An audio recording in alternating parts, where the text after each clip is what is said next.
Hi everybody, I'm Gabe Sinicropi, and this is Gabe's Game Vault.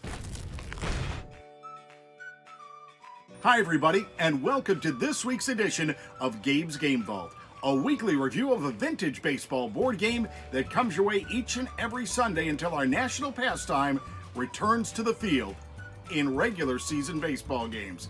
Today's Game Vault explores two vintage electric baseball games, the Jim Prentice Electric Baseball and Tudor's Electric Baseball. First, Jim Prentice Electric Baseball, which many assume is a player-endorsed game. It's not. Prentice was simply an inventor who made and sold electric baseball game from the mid-30s right up until the 1960s. In fact, he sold over 30 different versions of this game over those years, making it a true collector's nightmare to collect them all. I've got a few in the collection. This one dates back to the mid-50s. In this version, players press buttons that determine the pitch, good or bad, and the batter uses buttons to determine what he wants to do, swing at the pitch or take it. Balls and strikes are called by light bulbs lighting up in different colors. Hits are determined by an electric motor spinner. Pegs are used on the board to indicate base runners, balls, strikes, and outs, everything powered by batteries. Now, Tudor Electric Baseball. This game attempts to use a magnetic board and accessories to simulate a game. One player is up at bat, controlling a switch to move players via vibrations from an electric motor. The other player, pitching and fielding.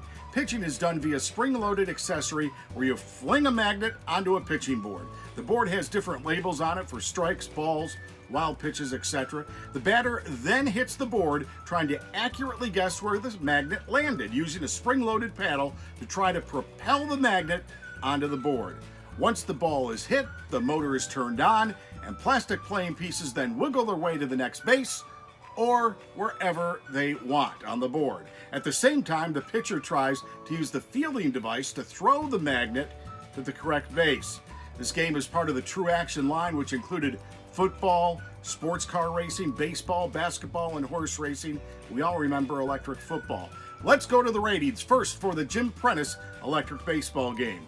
For game graphics and design, having colored light bulbs lighting up and a motorized spinner, that's a home run. Ease of play, grand slam. No charts, no cards, no dice, easy peasy. Realism, single, no real special plays here, but it's fun. Availability, that's a triple.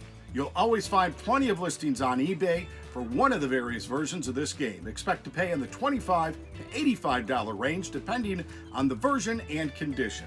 Now let's go to the ratings for Tudor's True Action Electric Baseball.